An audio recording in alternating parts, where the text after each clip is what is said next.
Immigration Lawyers Podcast, episode number 162. Fellow Toolboxers coming in and joining us. I've been talking with a lot of listeners recently and people that are on the newsletter too, and it's been a pleasure. It's such a different group from all across the country. It's interesting. I'm in Los Angeles, and a lot of our listeners on the East Coast and South and everything I do. So it's good having you all.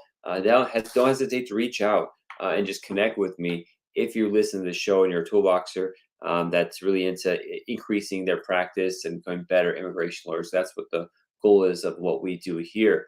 So we're going to get started on our regular, usual Monday morning top 10 recap of 10 things I learned that could be helpful for your practice that are kind of all over different areas of immigration law, really helpful. I do want to thank our sponsors. DocWise.com has been supportive of the podcast and the magazine, the trade magazine for the Immigration Lawyers Toolbox. You can get an additional 10% off your annual plan by using our code by going to docwise.com/immigration-lawyers-podcast. Use the code Immigration Lawyers Podcast. Give them a shot. They do great software to help you manage your office and your forms to have great customer experience. I also want to thank one of our new sponsors, immigrationevaluationdirectory.com. That helps with finding clinicians that can help on your cases when there's a psychological evaluation needed for waivers, for asylum, and et cetera. Some we'll talk about it more in a bit, but an important group to be into. So I do want to mention that we're working on the conference really hard. We got some great speakers for this, in-person live conference in probably February 2023. We're going to be having on O1s. We're going to have further conferences, workshop conferences across the country, city by city, going over different visa categories. But the first one's O1s. We're in Hollywood, obviously, so we got to have the O1s here. Definitely RSVP for more information. We start putting out concrete details on everything from cost, location, everything like that. Just go to immigrationlawyers.com there's a postgraduate link. There's links everywhere. You can go to it and just put your email in so you get updates when it does happen. You're going to really be able to take your practice next level by adding a whole practice area there. That's a repetitive business, so it helps a lot to get that in there. So definitely jump on that. Let's see, anything else I got to talk about? If you're interested, we have a lot of people who are trying to get into immigration law found us. I have a course the technical name of it is the Champions for Freedom course, because by learning immigration law, you can get your own freedom, start your own practice.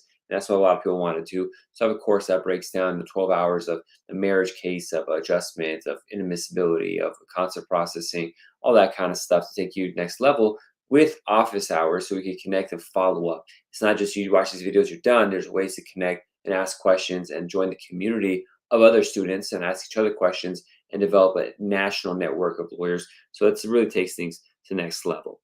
All right, so let's jump into it. So I got to say, this is intended for general education only, not individual legal advice. Consult with an immigration attorney about your case. So having said that, now let's get into it. So the first thing I'm going to talk about is about citizenship. So I had one gentleman call me, and he had become a U.S. citizen, naturalized.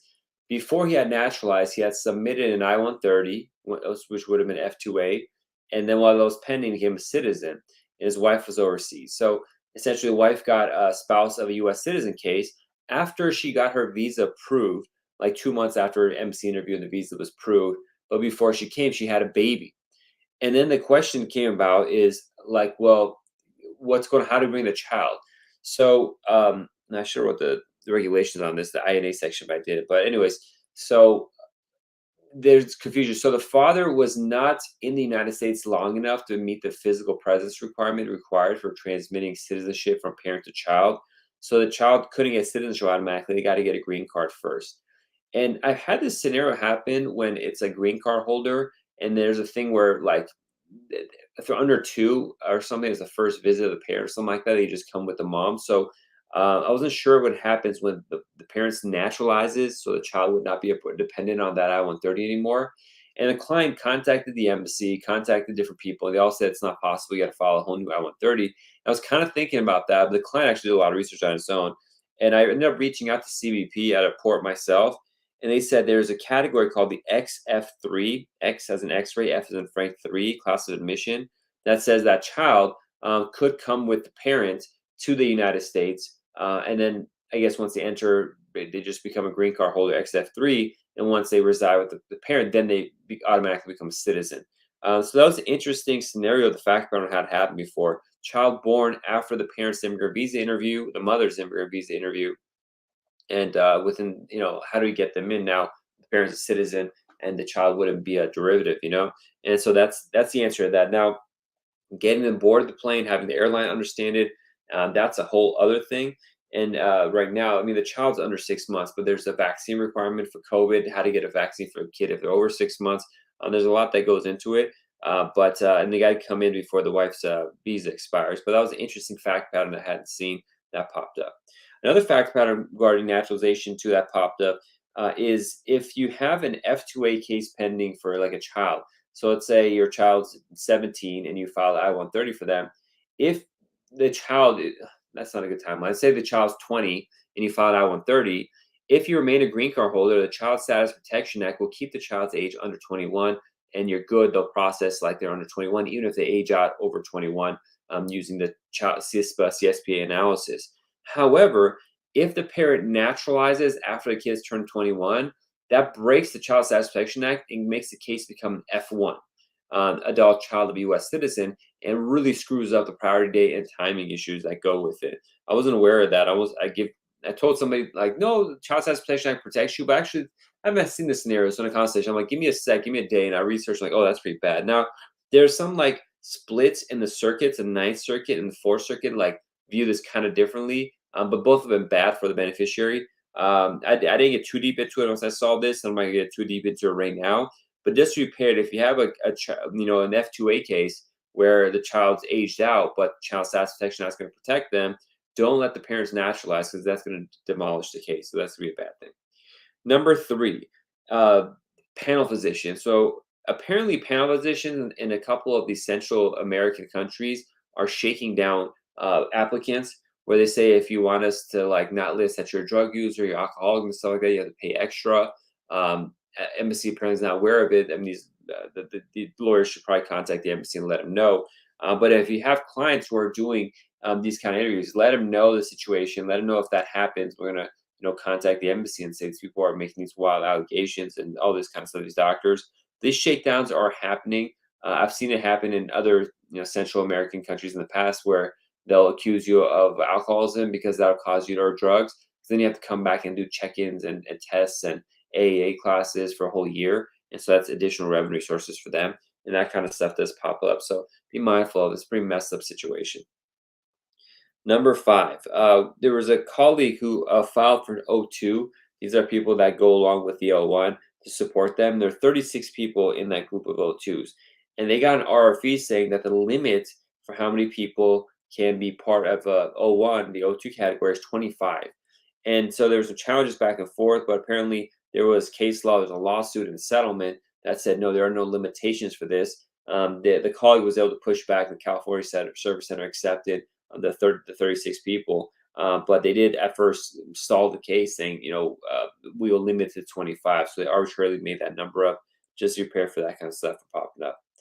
Number 7, this is an issue that pops up. It never happened, thankfully, for me. And I've had them in Southern California's cases where you have a client that has an asylum case pending. Obviously, these go 5, 6, 7 years sometimes, affirmative asylum cases. But in the meantime, they meet a U.S. citizen and they're able to adjust status. They had lawful entry. They were on an F1 or B2 when they first came. And they go to the adjustment of status interview.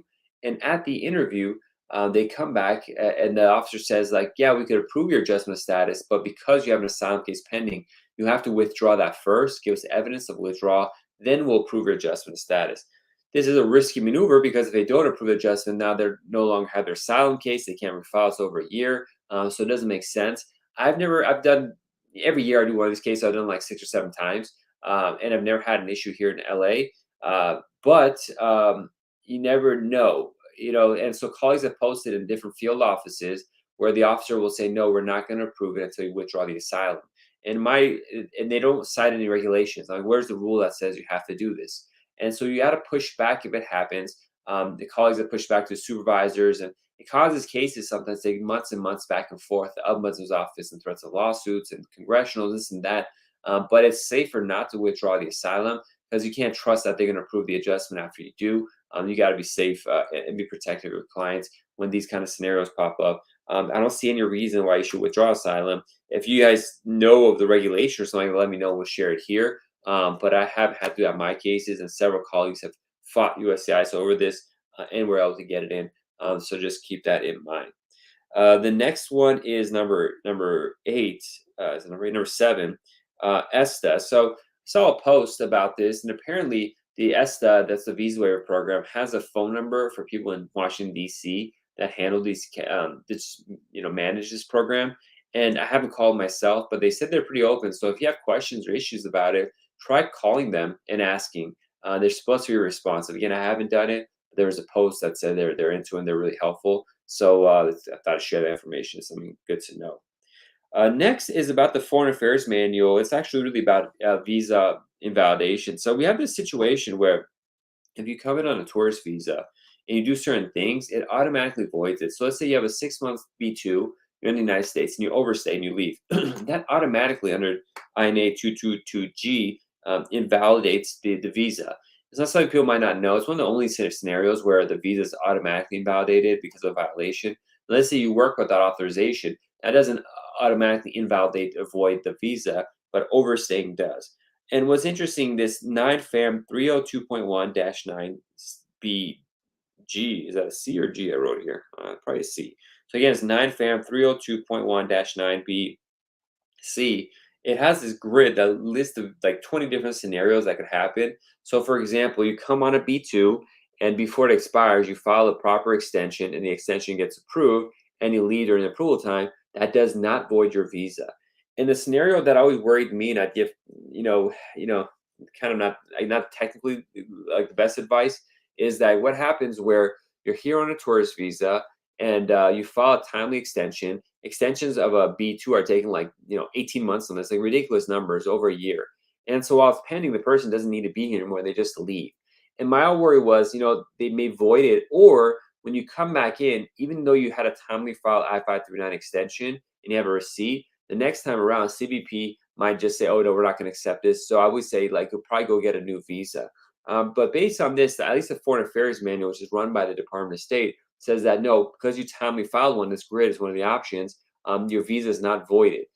So in one sense, that's good, but in another, this is the Foreign Affairs Manual. It's not the CBP, their internal policy manual. So just because the Department of State says you don't need a new visa, you don't know what's going to happen when you're dealing with CBP. So that advice I would give is always, box like this with clients is that, yeah, the Department of State may not automatically void it, but we're dealing with CBP and their interpretation. So because you never got to approve I-539, maybe it's better to get a new visa. Be very cautious the next time you come in. CBP might just say, no, we're not down with it. You overstayed last time. Or even if you didn't overstay technically because you had that pending, we just don't like it that you were here for so long.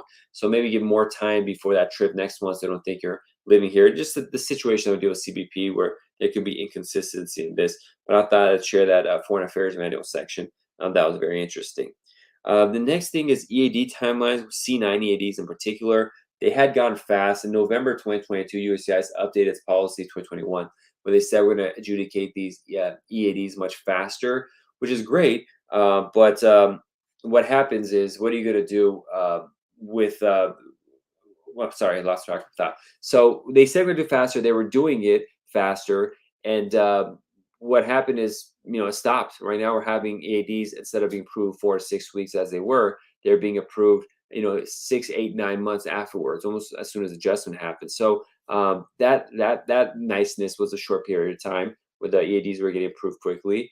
And along with that, USCIS had said that by September, October, they're going to adjudicating cases like I-130s in 6 months. That hasn't happened either. I-130s are taking more than a year now. So many of them, I-129F fiance petitions are taking a year or more now. So that's why people ask, oh, that's going to get better. And that's you can't rely on what they say because they're just so inconsistent about the timelines of this stuff. So that's an annoying kind of aspect of it. And then finally, there was a post someone that I didn't realize, but when you're doing Form IA-24, this is when you want to request a case to be sent to the embassy, amongst other things you do with it. Typically, I have it where clients file an I-130 on their own, and then they list that they want to do adjustment of status, whereas the applicant has actually overseas, they should have done consular processing. And then USCIS will approve the I-130, but say that you need to file for an I-24 to have the case transferred to the U.S. Embassy. So that's annoying, but you got to do that. The other situation that pops up is someone adjust status in the United States, many times employment, and after they adjust status, they had dependents overseas that need to do fall to join. For that too, an I-24 is needed. But sometimes there's a case similar to the standalone I-130 when you do an I-140. The employer files for you and mistakenly says you're adjusting status and not doing consular processing, but in fact you are doing consular processing. You submit an I-24 for that too, but because the I-140 is the employer's application, it is the employer that has to submit the form I-24 for the case to be sent outside and needs their signature. So that was an interesting nuance that I hadn't seen that popped up that I thought I'd share with you all. So, that's a short episode, but a lot of information. The conference is coming up. Definitely RSVP to get more information. Sorry, a little bit rushed. I got up late today because I missed the team meeting I had earlier today. When you have a baby, a month-old baby, it really messes up with your sleep. but was able to get up and do this recording. The mind is a little all over the place, but I got the information out. Definitely check out the confrontation. That's how bad it's mixing up conference and consultation, saying the confrontation. Hopefully there's no confrontation at the conference. And I do want to thank our sponsors. Obviously, DACA has always been there. Argo, who's been a great sponsor, but also immigrationevaluationdirectory.com. A great resource for immigration practitioners who are trying to find experienced medical trained psychologists to do these reports that are needed to explain the psychological conditions of our clients for different types of cases and removal or USCIS applications like I-601 waivers. Well, thank you everybody so much for joining. We'll see you all next week. Bye-bye.